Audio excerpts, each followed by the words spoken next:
కాంగ్రెస్ ప్రభుత్వ 1000 రోజుల పాలనను నిరసిస్తూ సెప్టెంబర్ 1 నుంచి 10 వరకు వినూత్న కార్యక్రమాలు చేపట్టనున్నట్లు బీఆర్ఎస్ ప్రకటించింది.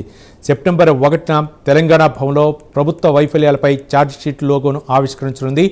2న 6 గ్యారెంటీల అమలు వైఫల్యాలపై నియోజకవర్గ కేంద్రాల్లో ధర్నాలు చేపట్టి ప్రజలకు బాకీ కార్డులు పంపిణీ చేయడంతో పాటు 420 ఫీట్ల ఫ్లెక్సీని ప్రదర్శించనుంది.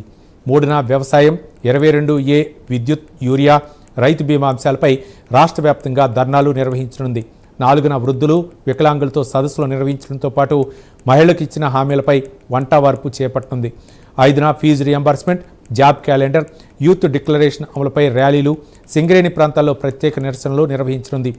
6న హైదరాబాద్లో తాగునీరు, వీధి దీపాల సమస్యలతో ఆటో ర్యాలీ చేపట్టనుంది. 7న జిల్లా కేంద్రాల్లో 420 హామీలపై సామూహిక వినతిపత్రాలు ఇవ్వనుంది. 8న డాక్టర్ బిఆర్ అంబేద్కర్ విగ్రహాలకు వినతిపత్రాలు సమర్పించి 10న ఉపాధ్యాయుల నిరసన కార్యక్రమాలకు సంఘీభావం ప్రకటించనుంది బీఆర్ఎస్.